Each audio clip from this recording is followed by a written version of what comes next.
So with the vibration, I can tell you what I think that we are doing. I think that a lot of these stories that we bring to what it is that is happening in the body is very much just that, stories, because it's touching us in so many different ways.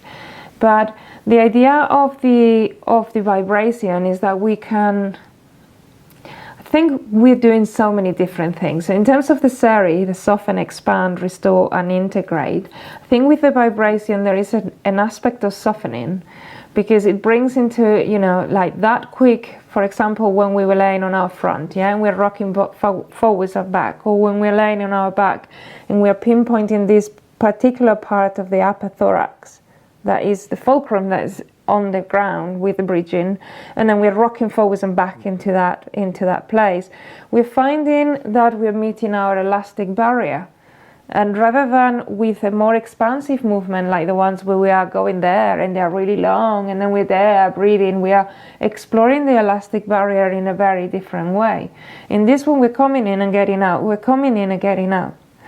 So I would like to argue that to a certain extent we are exploring a bit of that elastic recoil that we are very much in need of, especially if we want a fascial focus movement. Now in this way, for example the one on the bridge, because we are pinpointing a very specific point, it's not so much of an expansion, but that particular point in our body tends to be quite I don't really want to say the word tight, but quite restricted area that one, we don't have much feeling of. I mean, how many of you have a lot of sense of the space in between the shoulder blades? It's very common that when we put people in positions like in plank, people will collapse there. And we say, oh yeah, send the shoulders away from the spine and lift up through that area. And people are completely unaware of this. We tend to be very disengaged from this area.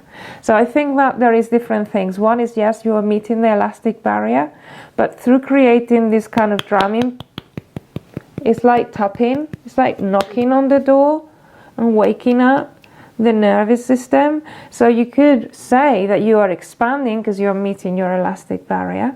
You could say that you are softening because you are creating more fluidity in the area. But I think that what you really truly also are doing, and most importantly, is restoring, because you are restoring that nervous system wake up call of that particular area.